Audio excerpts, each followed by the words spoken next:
abakobwa benshi cyangwa buri mukobwa wese aba yumva yakora uko ashoboye kose akabusigasira uruhu rwe, ari nayo mpamvu bamwe bashobora no gukoresha ibintu bibwira ko biri bubagirire neza, biri butume barushaho kugira uruhu rwiza ndetse bakarushaho kuba beza, ariko ugasanga bigize ingaruka zikomeye. Niyo mpamvu uyu munsi nabateguriye ikiganiro kigaruka ku bintu runaka udakwiye gukoza ku ruhu rwawe rwo mu maso, kugira ngo rwa ruhu rwawe ururinde kwangirika, urinde kururwara ibiheri bitari ngombwa cyangwa n'izindi ndwara z'uruhu, uhorane uruhu rufite itoto, uruhu rwiza buri muntu wese yakwifuza.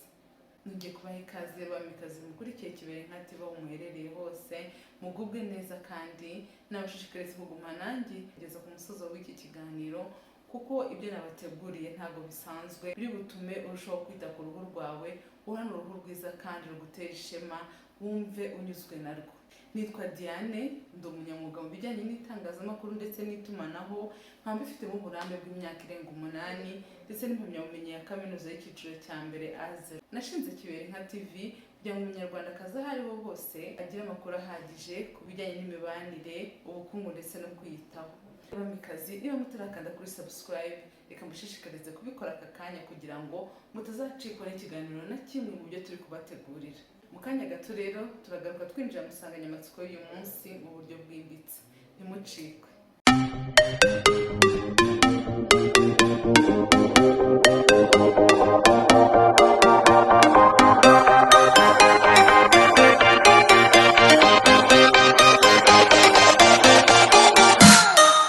Icyambere rero ukwiye gukora, rinda uruhu rwawe amavuta atukuza ayo ari yo yose. Kuri abantu benshi bakunze gukoresha amavuta bavuga ngo barashaka ko uruhu rwabo rucya, bamwe bakavuga ati ndashaka kuba akayobemo gake, abandi bakumva barashaka no kumera nk'abazungu, ariko mu by'ukuri ntabwo ibi ngibi byose ari ngombwa. Buri muntu wese Imana yamuremye ari mwiza, igenera uruhu rumukwiriye. Ayo mavuta mu by'ukuri yangiza uruhu ku buryo bukomeye, zimwe mu ngaruka zazo zikaba ari ingaruka z'igihe kirekire cyangwa z'iteka, kuko ushobora no kuba warwara uburwayi budakira. Amakuru dukesha urubuga dermonet.org avuga yuko bimwe mu binyabutabire by'ingenzi bishyirwa mu mavuta ahindura ibara ry'uruhu ari ibi bikurikira. Icya mbere hari ikinyabutabire cyitwa hydroquinone, aricyo abantu benshi bazi cyane. Iki kinyabutabire ni ikinyabutabire cyitwa mercure. Ikindi twavuga thiamine, ikindi twavuga tropical corticosteroid, ikindi twavuga ni botanicals. Biboneka mu mavuta menshi dusanga ku isoko ryo mu Rwanda. Nubwo aya mavuta atari meza, ariko usanga abantu benshi ariyo bihatira kugura, kuko iyo hatarimo akantu ngo lightening cream, lightening lotion, ntabwo benshi bitabira kuyagura, kandi ntabwo baba biteze ingaruka bishobora kubagira ku buzima bwabo. Gusa mu gihugu cyacu rero, nubwo mbabwiye ko hari agaragara ku isoko, hari ayandi akorwa mu buryo bwa rwihishwa, akorwa mu buryo bwo kuvanga ibinyabutabire nababwiye, bikagenda bivangwavangwa kugira ngo hakorwe amavuta akora mu buryo bwihuse. Ni ukuvuga ngo umuntu wayisize ashobora gutukura mu minsi 2 mu cyumweru. Ni ukuvuga ngo ni wa muntu ushaka gutukura mu buryo bwihuse kandi agatukura cyane, ariko n'ingaruka zayo usanga ari ingaruka z'igihe kirekire, kandi ugasanga n'ingaruka nazo ziza mu buryo bwihuse. Hari nk'abantu tujya duhura ugasanga ni umuntu urabona koko n'inzobe, ariko ugasanga hano ku matama ye hafite amabara, ugasanga hari nk'ibara ry'icyatsi, ugasanga cyangwa mu matama ye haratemberamo amaraso, ugasanga ni wa muntu umuganirije akakubwira ati izuba iyo rinkozeho mba numva ndi kubabuka. Ni ibintu koko biba biteye ubwoba, ariko ugasanga ntabwo abagore cyangwa abakobwa bashaka kuyareka, ugameza kwiyangiriza uruhu mu gihe bitari ngombwa. Usibye indwara ya kanseri ishobora guterwa n'aya mavuta ya mukorogo n'ayandi yose atukuza, abahanga mu bijyanye n'ubuvuzi bw'uruhu bavuga yuko izindi ngaruka zavamo ari ukurwara indwara ya diyabeti, cyangwa indwara y'isukari, indwara yo kurwara umuvuduko w'amaraso ukabije, indwara y'ubuhumyi ndetse n'indwara yo kutihanganira ubushyuhe. Ni ukuvuga ngo ntabwo ukwiye kuba wagerwaho n'izi ndwara mu gihe bitari ngombwa, kuko hari amavuta meza yatuma ugira uruhu ruhorana itoto, uruhu rudasaza, uruhu buri muntu wese yakwifuza, ugaca ukubiri n'aya mavuta rwose atagambiriye ibyiza, ahubwo ari ukwangiriza uruhu ndetse n'ubuzima bwawe mu gihe kirekire cyangwa no mu gihe gihoraho. Ukuri ni uko udakeneye guhindura ibara ry'uruhu rwawe ukunde ko kube mwiza, kuko uri mwiza uko nguko Imana yakuremye. Ahubwo icyo wakora ni ugufata uruhu rwawe neza ukarwitaho, ukarukarabya n'ibintu bya karemano bitarimo ibintu byangiza, warangiza ukarusiga amavuta meza yagenewe mu maso, ukareba ukuntu uruhu rwawe rurabagirana. Niba koko waratangiye no kwisiga ayo mavuta yangiza uruhu, wihagarika aka kanya utangire ujye ku isoko ushaka amavuta ya natirere mu buryo bushoboka. Icya kabiri ukwiye kurinda uruhu rwawe ntukarusige indimu. Abantu benshi cyane cyane abarwaye ibiheri cyangwa abafite amabara batewe n'ibyo biheri bakunze gukoresha izi ndimu, kuko bumva yuko izi ndimu zifite vitamine C. Iyi vitamine bakaba bumva yuko yagira uruhare mu gukuraho ya mabara batewe n'ibiheri cyangwa n'ibyo biheri bikagenda. Ariko mu by'ukuri izi ndimu ntabwo ari nziza. Yego koko zifitemo iyo vitamine C, ariko iyo vitamine wagakwiye kuyirya kugira ngo uyishyire ku ruhu rwawe, kuko abahanga bavuga yuko nubwo izi ndimu zifitemo vitamine C ariko zifitemo na acide. Iyi acide rero ntabwo ari nziza ku ruhu rw'umuntu. Usanga uruhu rwawe iyo rugeze ku zuba, rya zuba rirwangiza, kuko ntabwo iyi acide rwose yagenewe kugera ku ruhu rw'umuntu. Ntuzishyire mu kaga ko kuba uruhu rwawe rwashya ngo ni uko ushaka kwivura, kuko hari amavuta meza ushobora kugenda muganga akakurangira yakuraho izo nkovu mu buryo butangije uruhu rwawe. Ikindi kintu rero udakwiye gushyira ku ruhu rwawe rwo mu maso ni amavuta ya kokonati.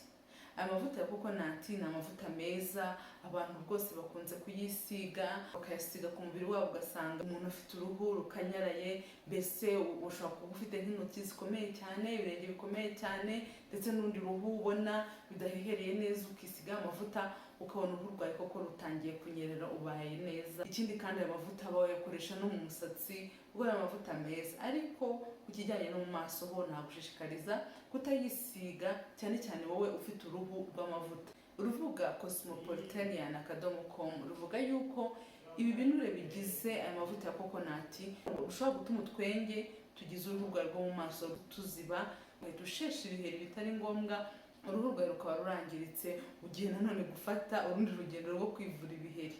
Bivuga ngo rero aya mavuta ya kokonati yakoresha ku wundi mubiri wawe, ariko mu maso uhashakira ayandi mavuta yabugenewe. Ku isoko rwose hari amavuta menshi kandi meza wasiga mu maso yawe, uruhu rwawe rukaba rwiza. Ikintu cya kane rero ugomba kurinda uruhu rwawe, rinda uruhu rwawe kurwoza amazi ashyushye. Mu by'ukuri amazi ashyushye, yaba ufite uruhu rukanyaraye, waba ufite uruhu rw'amavuta, ntabwo aya mazi ashyushye ari ngombwa. Abahanga mu buvuzi bw'uruhu bavuga yuko ukwiye koga amazi adashyushye kandi atanakonje, amazi ari mu rugero, kugira ngo uruhu rwawe rugire balance, rugumye rumeze neza, rutagira imyivumbagatanyo itari ngombwa. Iyo ufite uruhu rufite amavuta menshi, ukoga y'amazi ashyushye, bituma uruhu rukora amavuta menshi, ugasanga uruhu rwawe rutangiye kuzana amavuta menshi, amavuta akazibanya twatwengeho, warangiza ukarwara ibiheri. Ikindi, niba ufite uruhu rwumutse, amazi ashyushye cyane atuma uruhu rwawe rwumagara, ugasanga uruhu rwawe rurakanyaraye, uzanye iminkanyari, uruhu rwawe rusaje imburagihe. Impamvu ukwiye guhitamo koga y'amazi y'akazuyaze, y'amazi adakonje kandi ntashyuhe, y'amazi woga uruhu rwawe rwose rukaruharana itoto. Ikintu cya gatanu rero udakwiye gusiga uruhu rwawe rwo mu maso ni amavuta bita body lotion, amavuta yagenewe gusiga ibindi bice byo mu mubiri ukuyemo mu maso.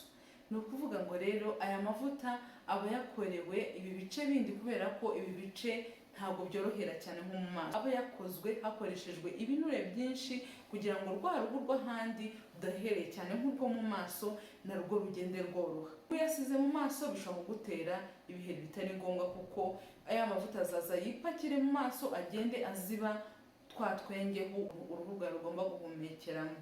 Ikintu cya gatandatu rero udakwiye gusiga uruhu rwawe rwo mu maso ni vinegere. Vinegere rwose ntuzigere uyikoza ku ruhu rwo mu maso hawe.